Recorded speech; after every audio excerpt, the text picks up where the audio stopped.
नमस्कार। सितंबर का महीना चल रहा है। यदि आप 15 सितंबर तक हम जो आपको 2 सब्जियां बताएंगे उसे आप लगाते हैं तो यकीन मानिए उसके बाज़ार प्रभाव आपको सबसे बढ़िया मिलते हैं और उत्पादन भी आपको अच्छा आता है। लेकिन आपको एक सावधानी भी बरतनी है जो कि हम इस वीडियो के अंत में आपको बताएंगे। तो चलिए वीडियो स्टार्ट करते हैं। मैं हूं राकेश साहू, आप देख रहे हैं एग्रो जीवन बातें किसान की। जानकारी पसंद आए तो वीडियो को लाइक करें और चैनल पहली बार आए चैनल को सब्सक्राइब जरूर करें। पहली फसल को जाने से पहले मैं आपको बताऊं कि हमने ई बुक लिखी हुई है जिस पर टमाटर, मिर्च, शिमला मिर्च, बैगन, करेला, फूल गोभी, हरी मिर्च, इन पर जो भी समस्याएं आती है उनके निदान हमने उस पर लिखा हुआ है। जैसे कि रोगों को कैसे आप कंट्रोल करेंगे, आप फंगस कैसे कंट्रोल करेंगे, कीटक कैसे कंट्रोल करेंगे, कौन सी खाद आपको कब चलाना है, ये सारी चीज़ें हमने उस ई बुक पर लिखी हुई है। यदि आपको वो लेनी है तो लिंक डिस्क्रिप्शन पर भी है, कमेंट बॉक्स पर भी है। दूसरा, हमारी एप्लीकेशन भी लॉन्च हो चुकी है, तो एप्लीकेशन को यदि आप डाउनलोड करते हैं तो वहाँ पर से भी आप ई बुक को ले सकते हैं। वहाँ पर हम आने वाले समय पर लाइव सेशन भी लेंगे, यानी कि आपसे लाइव बातें करेंगे और आपकी जो समस्या होंगी आप हमें बता पाएंगे, उसका निदान भी हम आपको बता पाएंगे। ये आने वाले समय पर हम करेंगे। कुछ हम ऐसे काम भी करेंगे वहाँ पर एप्लीकेशन पर जो कि फ्री होंगे आपके लिए। आर्टिकल वगैरह वहीं पर लिखेंगे, आपको सारी जानकारी मिल जाती है, इसलिए आप एप्लीकेशन को जरूर डाउनलोड करें। तो चलिए वीडियो को स्टार्ट करते हैं। सबसे पहले हम जानते हैं ज़मीन की तैयारी के बारे में, क्योंकि जब भी हम कोई फसल लगाते हैं तो ज़मीन की तैयारी बहुत ही अनिवार्य है। उस पर अगर हम देखें तो अधिकतर जहाँ पर ब्लैक सॉइल है वहाँ पर काम करना थोड़ा सा मुश्किल है अभी। तो आप 15 सितंबर के बाद जैसे ही बारिश और कम हो जाती है तो आप बेड बनाकर ही खेती करना है इसको। और एक फसल ऐसी है, एक फसल क्या दोनों ही फसल पर अगर आप मल्चिंग करते हैं तो आपको उसके अलग फ़ायदे मिलते हैं। तो चलिए अब जानते हैं कि बेसल खाद पर हमें क्या देना है। बेसल खाद में अगर देखें तो बेड बनाने के बाद हमें अगर गोबर खाद उपलब्ध है तो आप कम से कम 4 ट्राली गोबर खाद डालें। अगर नहीं है तो आप डीएपी का इस्तेमाल कर सकते हैं। डीएपी की मात्रा है आप 50 किलो कम से कम ले लें और उसके साथ में एमओपी यानी कि पोटास की मात्रा ले लें। पोटास की मात्रा 25 किलो आपको लेनी है। इसके साथ में इफको कंपनी के सागर का को ले सकते हैं, यदि उपलब्ध हो तो ठीक है, और नहीं है तो किसी भी कंपनी के सीविड को आप ले सकते हैं। वो भी उपलब्ध नहीं है तो आप सरसों की खल है या फिर मूंगफली की खल है या नीम की खल है, इनका इस्तेमाल करेंगे तो आपको उसके और अच्छे रेट मिलते हैं। इसके अलावा यदि आपकी फसल पर कीटों की समस्या आती है ज़मीन संबंधी खासकर, या फिर फंगस आते हैं, तो उसके लिए आपको सल्फर 5 किलो ले लेना है। वो सल्फर आपका न्यूट्रेंट भी है और साथ में बाद फंगीसाइड भी है। अगर कीटों की समस्या है तो उसके लिए जो है रेजिंग पाउडर या कार्बोफुरान की मात्रा 3 से लेकर 5 किलो तक प्रति एकड़ के सबसे बेसल डोज में जो हम खाद देंगे उसी के साथ मिक्स करके हम दे देते हैं, तो हमारा ये काम बन जाता है। आपकी फसल पर कीटक भी नहीं आते हैं और फंगस भी आपकी फसल पर नहीं आता है और न्यूट्रिएंट प्रबंधन भी हो जाता है। तो ये आपकी ज़मीन की तैयारी हो जाती है। मल्चिंग आपको करनी है, अगर पुरानी बेड है तो दोनों फसलें पुरानी बेड पर हो जाती हैं, कोई समस्या इस पर नहीं आती। ये खास बात है इस वीडियो की। चलिए अब हम जानते हैं उन दोनों फसलों के बारे में। पहली फसल है भैया खीरा। खीरा अगर आप 15 सितंबर तक लगाते हैं तो यकीन मानिए उसके बाजार प्रभाव बहुत ही बढ़िया मिलते हैं।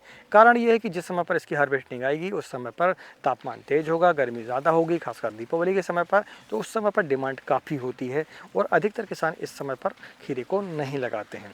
डिमांड होने के कारण उसके बाजार प्रभाव आपको अच्छे मिलते हैं। उत्पादन तो आपका 200 कुंटल से ऊपर ही आने वाला है, क्योंकि इस पर डाउन मिलने की समस्या नहीं आती है जब भी आप सितंबर के महीने में लगाते हैं। तो एक समस्या आती है, वो आगे हम कैसे उसका निदान करेंगे, कौन सी समस्या, वो हम वीडियो के अंदर आपको बताएंगे विशेष बात पर। तो खीरे को अगर हम देखें तो वैरायटी में सायरा ईस्ट वेस्ट कंपनी का आप उसे लगा सकते हैं, आप मारिया को लगा सकते हैं जो कि नॉन्यू सीड की आती है।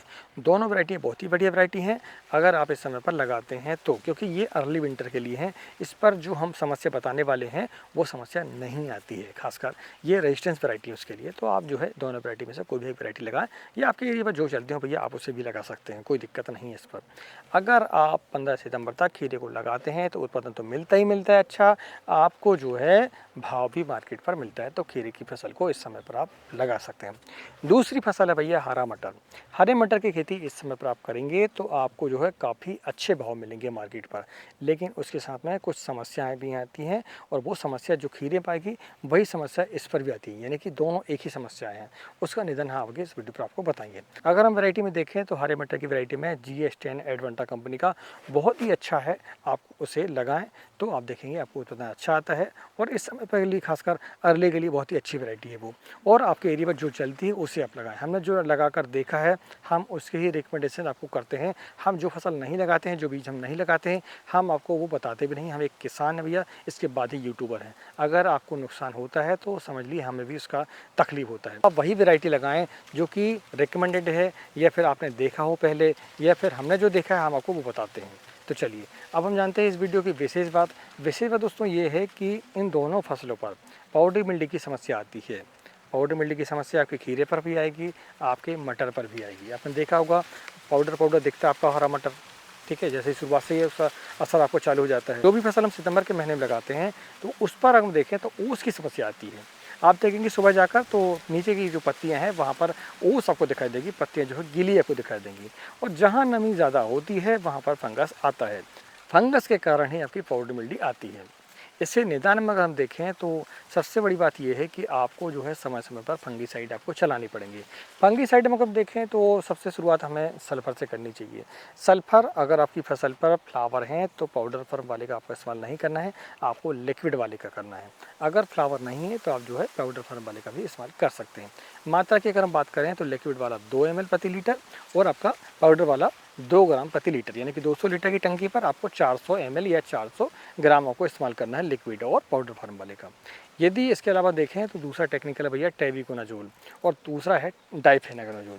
दोनों टेक्निकल पाउडर मिलने के लिए बहुत ही बढ़िया हैं। आपको फॉलिकोर पर टेबिकोनाजोल मिल जाता है, स्कोर पर आपको डाइफेनाकोनाजोल मिल जाता है। एमिस्टॉप टॉप पर भी आप देखें तो डाइफेनाकोनाजोल प्लस एजेस्ट्रोबिन होता है, तो डाउनी मिल्टी पर भी काम करता है आपका और पाउडर मिल्टी पर भी काम करता है। इसके अलावा दानेको कंपनी का नेसोडियम आता है, उसका भी आप इस्तेमाल कर सकते हैं। रोको आता है, रोको का भी आप इस्तेमाल पाउडर मिल्टी के लिए कर सकते हैं। थाइफेनाइट मिथाइल होता है उस पर 70%, तो आप उसका भी इस्तेमाल 1 ग्राम प्रति लीटर के साथ इस्तेमाल करेंगे तो आपको काफ़ी उसके अच्छे रिजल्ट मिलेंगे। यानी आप ये समझ के चलें आपकी 5 से 6 दिनों में आपको एक स्प्रे जो है पाउडर मिल्टी के लिए ले लेना चाहिए जब आपकी फसल ग्रोथ पर हो। ग्रोथ पर वैसा कि पत्तियों की संख्या ज़्यादा हो गई हो, यानी कि आपकी जो फसल है वो 25 दिन से ऊपर हो गई हो, तो आपको इनका कम से कम इस्तेमाल कर ही लेना चाहिए। आपकी फसल पाउडर मिल्डी से सुरक्षित हो जाती है, चाहे वो आपकी बटाना हो, मटर हो या फिर आपका खीरा हो। दोनों फसलों पर यह बीमारी कॉमन है, आपकी पाउडर मिल्डी। हमने आपको निदान भी बता दिया है। जानकारी पसंद आई तो वीडियो को लाइक ज़रूर करें और ज़्यादा से ज़्यादा किसान भाइयों को इस वीडियो को शेयर भी करें। आज की जानकारी कैसे लगी प्लीज़ हमें कमेंट करके ज़रूर बताएं। दोस्तों, किसान का दर्द सिर्फ किसान ही समझ सकता है। खुले आसमान के नीचे उसका पूरा आशियाना होता है। पूरी ज़िंदगी भर की मेहनत कमाई कहें वह खुले आसमान के नीचे होती है। अभी के समय पर पंजाब के जो किसान हैं वो इतनी मुसीबत पर हैं, कुछ पूछिए मत। देखकर रोना आ जाता है जब हम मोबाइल पर देखते हैं उनके वीडियो। गाय भैंस जानवर पशु पक्षी सारे जो है डूब रहे हैं, नदियों पर जो है तैरते हुए नज़र आ रहे हैं। इंसान भूखा है, किसान परेशान है, उसकी पूरी फसल जो है बर्बाद हो चुकी है। गांव के गांव ढह चुके हैं, मकान पूरे तबाह हो चुके हैं, ज़िंदगी भर की मेहनत कमाई कहें सारी जो है ख़राब हो चुकी है। लेकिन अब क्या कर सकते हैं, प्रकृति की मार है। लेकिन फिर भी हमें किसान होने की दृष्टि से पंजाब के किसानों को, राजस्थान के किसानों को सहानुभूति देते हैं कि भगवान ईश्वर उनको जो है एक हौसला दे कि वह जो है सह सकें इस मुसीबत को। आप जिस भी भगवान को मानते हो, ईश्वर को मानते हो, अल्लाह को मानते हो, कि प्रार्थना ज़रूर करें कि उन किसानों को मजबूती मिले उस समस्या से लड़ने में। तो एक नई वीडियो में एक नई जानकारी साहब। तो नमस्कार, जय हिंद, जय किसान, जय जवान।